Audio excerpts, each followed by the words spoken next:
All right, let's jump right into this explainer and immediately shatter the romanticized illusion of owning a bar.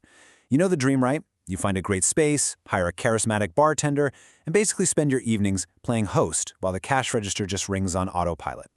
It's an incredibly powerful fantasy. But as we unpack the actual economics of the industry today, you're going to see a pretty stark contrast between that dream and the cold, hard numbers. Despite the totally glamorous perception, the reality is a lot less flashy. Sure, the average bar in the US brings in about $330,000 in annual revenue. But here is the brutal truth. After paying for absolutely everything it takes to keep the lights on, the average owner takes home just $40,000 in net profit. Think about that for a second. The bartender pouring your drinks might literally be making more money than the owner who signs their paychecks. That 40 grand, it equates to a razor-thin 12% net profit margin. And keep in mind, this is on a business that requires a massive amount of upfront capital. It perfectly exposes why the fantasy so often overrides the actual financial math. And in this business, that math is literally the only thing standing between a good time and a permanent close sign on the door 6 months down the line. So let's unpack the business model. To really understand how a massive $98.5 billion market yields such slim personal margins, we have to look at one crucial metric: pour cost. This is the absolute linchpin. It is the one number that separates profitable operators from total failures. It's a concept almost nobody outside the industry really understands before they open, but it essentially bridges the massive gap between raw revenue and actual take-home wealth. Basically, for every single alcohol dollar earned, a well-run bar ensures only 18 to 24 cents goes to the actual liquid in the glass.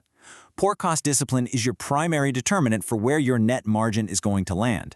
If that number starts creeping past, say, 28%, you've got a fatal flaw in the operation.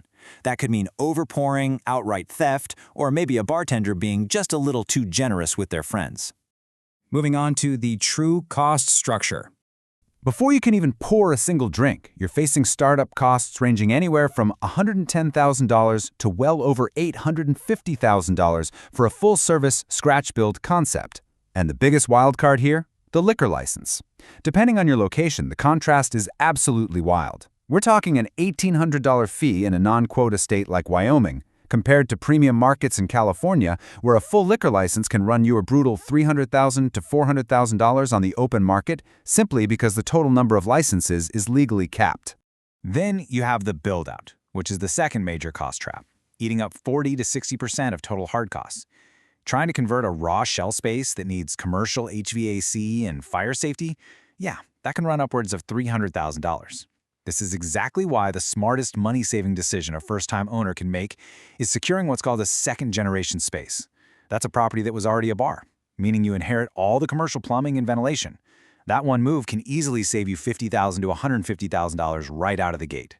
In this industry, recycling is the ultimate survival tactic. And on top of that, equipment costs pile up fast.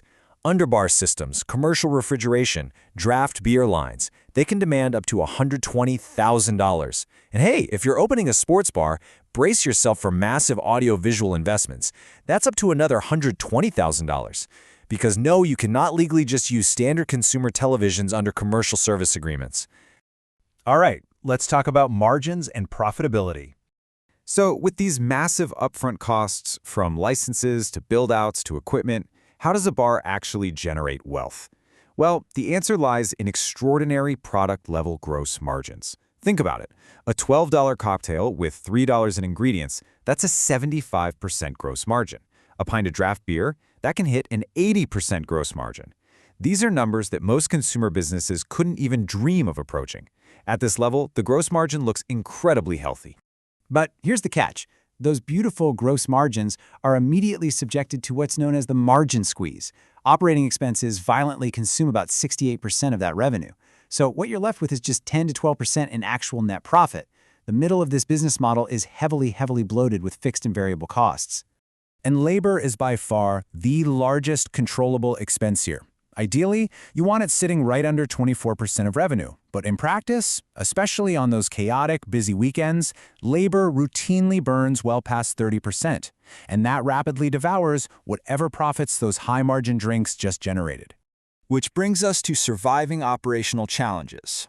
This precarious financial tightrope is exactly why an estimated 60% of bars close within their first 5 years. And surprisingly, it's usually not because they miscalculated their build-out costs.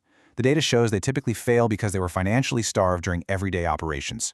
Sure, they had enough cash to open the doors, but they just didn't have enough to survive the ramp-up phase. This kind of financial starvation leads directly into the most common failure mode, the death spiral. You have to realize it typically takes 4 to 8 months just to reach a break-even revenue point. And during that grueling ramp-up time, a bar can burn through $15,000 to $45,000 a month just in fixed costs. If you run out of working capital here, well, the game is over before you even establish your regular clientele. And then you have to add in the unique dimension of shrinkage.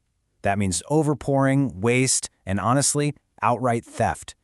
Shrinkage can account for anywhere from 5 to 25% of total sales. Just let that sink in for a second.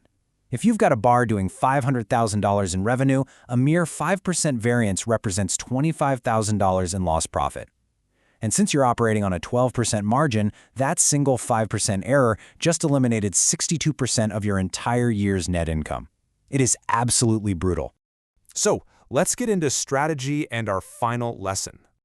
Knowing all these hazards, the massive capital requirements, the margin squeeze, the operational death spirals, what does a winning strategy actually look like? Well, it really boils down to running the numbers and choosing between two very realistic archetypes of bar ownership, just to see what success actually demands from you. Option 1 is your classic neighborhood bar in a non-quota market.